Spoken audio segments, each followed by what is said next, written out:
Hello guys, good morning. So ayan guys, pakita ko lang sa inyo yung logo ng ating Apex Homes housing project dito guys sa Pampanga. So this is the logo of Alpine Residences. Ayan. So ito po yung kabuuan ng mapa niya. Ayan. And ano nga ba yung address nito? So it is located at Barangay del Rosario. Ayan, San Fernando, Pampanga. So, meron po tayo guys tinatawag ditong legend. Ano ba yung legend, Ma'am Sel? So, ibig sabihin yung sa kulay. Ayan. So, una, tayo ay meron entrance gate dito. Kasi ito po guys yung ating barangay road ng Del Rosario. So, this is Barangay del Rosario and this is the entrance gate of Alpine Residences. As you can see, ito po kasi bakanting lote pa yan. This is the guardhouse and ito na guys yung sinasabi kong legend. So, this is duplex. So, yung mga orange na yan guys, duplex ang itatayo dyan. So, ito guys yung ating main road yan. That is 12 meters road wide, no? Yan. So, syempre, ito naman yung secondary road natin. Yan. So, dito guys, meron tayong townhouse, dilaw, yan. And syempre, meron tayong community facility. So, ano yon? Ito po yun guys. Okay? Parks and playground. Yan. So, ito po yung ating basketball court. Ito po yung sa tangke ng tubig. Ito naman po guys yung sa multi-purpose hall. So wala po tayo guys ditong swimming pool. And meron pa tayong isang tangke ng tubig andun po sa dulo. So upon entrance natin is duplex ang bahay na itatayo. For now guys is wala pa po ito. Okay? Tapos ito naman guys, simula po dito, this is block 3, lot 26 hanggang block 50 po, lot 50, ayun po yan. So, block 3, lot 26 up to lot 50. Yan po guys yung ating i-open on March 26 at 9 AM via online portal. Yan. So, ano ba Ma'am Sel yung online? So, ibig sabihin guys, ang mga buyer natin na magre-reserve po through online ay sa March 26 po kami at 9 AM. So, ibig sabihin, paunahan na naman po tayo pagdating sa online. And the rest po natin guys, kung mapapansin ninyo, ayan, no? So, marami na po dyan nakatayong bahay. Okay? So, ito guys, yung ating bahay dito is ang lot area ng inner unit natin is around 48 square meter. Pag sinabing 48 square meter guys, meron po tayo sa frontage, pwede tayo dyan mag-parking kasi mahaba po yung frontage. Pero yung likuran po niyan guys is 2 meters setback lang.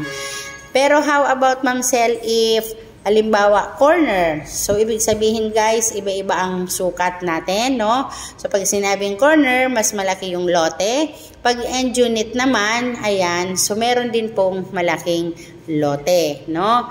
So, yung iba naman po, dun sa ating regular, ang end unit natin is 54 SQM. Pero po dito guys, is nakalagay dito is 72. Ayan. So, malaki yung ating mga end unit. Bakit malaki Ma'am Sel? It's because yung ating lot area is 48. Pero kung tayo po ay nasa regular cut na 36 square meters, ang magiging end unit natin guys is 54, no? Doon sa ating mga townhouses na ang harapan natin is 1.5 lang, setback sa likod is 2 meters. Ma'am Sel, ang setback ba sa likod is nababago ba? So, depende po yan sa mapa, no? So, katulad po nito guys, ito ay nasa, ano siya, 2 meters setback. And ito naman, yung frontage niya is mahaba siya. Okay? Paano namin nasabi? Kasi nakarating na po kami dyan. So, ibig sabihin, pwede pa po kayong mag-extend sa harapan. Pwede niyo din pong palagyan ng bubong. Palagyan nyo po ng garahe. Pwede po yun. Okay? So, ayan po guys yung ating mga road dito po sa mga inner na yan. 6.5 po yan ang ating mga road dito po sa tapat nitong mga black and lots na yan. Yan po yung para ano na po yan, parang third road. Ito naman secondary road. Yan. So, sa isang subdivision guys, kapag po main road, malaki po palagi ang kalsada niyan. So, yan po yung main road. Ito naman guys is secondary road. Yan. So, meron tayong tinatawag na 12 meters. Meron din po tayong tinatawag na 10 meters. Meron po tayong tinatawag na 8 meters sa secondary road. And, ito naman pong mga nasa loob na yan is 6.5. Yan. So, ganun po yun. Meron din tayong 8 meters road wide.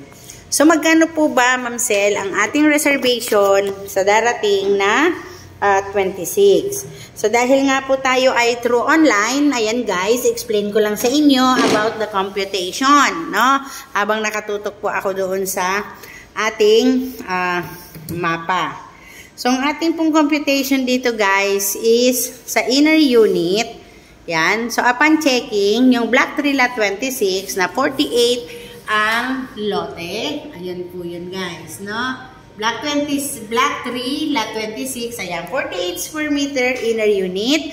That is the total contract price of 1,542,528. No? So, reservation is 6,000. Pero dahil guys, tayo ay inner unit online, may additional tayong 300. So, loanable amount natin guys is 1,430,000 and yung equity naman natin guys is around 76,528. So, ayan ulitin ko ang ating mga equity, iba-iba po yan ha, hindi magkapare-parehas.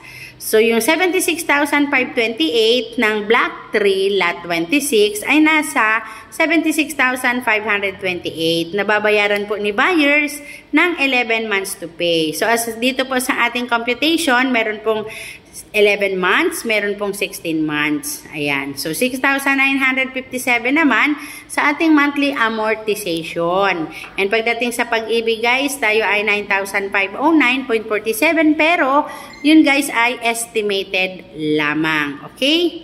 And sa ating pong basic salary is around 27,169. Hindi po kasama dyan guys yung ating mga OT, COLA, or whatever, no? So, sa basic lang salary.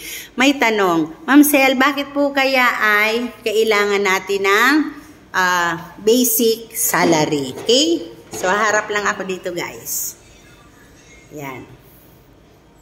So, dito guys, kaya po tayo, mayroon po tayong tinatawag na basic salary kasi po para po pasok yung ating loanable amount, yung ating pong ilo-loan sa pag-ibig. Okay?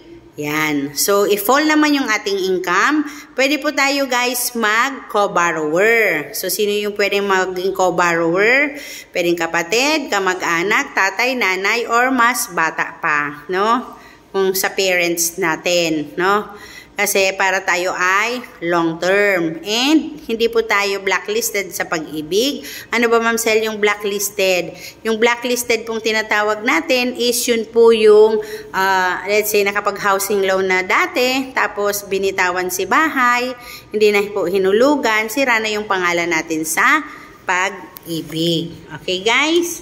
Yan. So, ayan guys, ina-explain ko po ito sa inyo kasi sa mga gusto pong mag-housing loan para tayo po ay, meron po tayo guys, kaunting knowledge, no? So, andito po ako guys sa aming office, dito po sa RCD Pearl Homes, ayan. Ito po guys ay sa Pampanga. So, we have office here, ayan. And today, andito po ako sa aming office, ayan, kasi po kami po ay may activities by tomorrow. And meron din po kaming nag-Zoom, kani-kanina lang sa aming pong mga agents na gusto pong malaman ang project dito po sa Pampanga. So again, marami po tayo ditong project na sa Pampanga na Epic Homes. Okay? Ayan guys, kitang-kita naman. So we have Alpine Residences here in Pampanga. So we have Charleston's Place which is ongoing. May townhouse din po doon. At meron din po tayo doon townhouse na with carport. Ongoing construction din po yon. Meron po tayong The Reeds, marami na pong bahay doon. And meron din po tayong Fillmore Place, sorry naman. Doon po yon sa malapit sa Mount Arayat. Okay? And ano pa ba Ma'am Sel, yung ating mga dyan, housing project sa Pampanga. So marami naman po. So meron po tayo ditong mga lead project, no? Yan. So dito po, mamimili lang kayo kung ano po yung gusto ninyong bahay and location. So, ayan guys, ulitin ko lang. Ayan, so, ayan guys. Iharap ko na nga po sa aking camera. So, tayo po ay, meron na po tayong mga bubuksan na mga bubuksan na mga subway train. Ayan, yung ating pong mga mabilis na biyahe. Ano po ba yun, Ma'am Sel? Yan. So, meron po tayong mula Calamba hanggang dito na po yun sa Clark, Pampanga. Okay? So, marami po tayong bubuksan na dito na tawag dito, na mga mabilis na biyahe. Okay? So, Bulacan, ayan, the 6th biggest economy in the Philippines. No? Yan. So, 2 railways. Ayan. So, 2 railways projects, NCR and MRT. Ayan. So, ayun po guys. 3 SM City Malls, 1 international airport. Ayan. Biggest indoor stadium in the world. 1 CBD, Mega World, Northwind Global City, 1 expressway. So, ito po yung ating mga tinatayo. Okay? So, kahapon, galing po kami sa Malolos, Bulacan. Kanina pala, ayan. So, nakita namin dun guys yung ginagawa, no? So, malapit na po ito. I think, 2029 ba? O 20, ano ba itong bubuksan? So, meron po kasi akong nababasa. Ayan, may bubuksan na 2029. Ayan. So, mag-i-start na ng operation. So, ayan guys. So, yung mga railways po natin na yan ay i-open na po yan, no? Yan. So, Bulacan is the 6th biggest economy in the Philippines. To put into perspective, Bulacan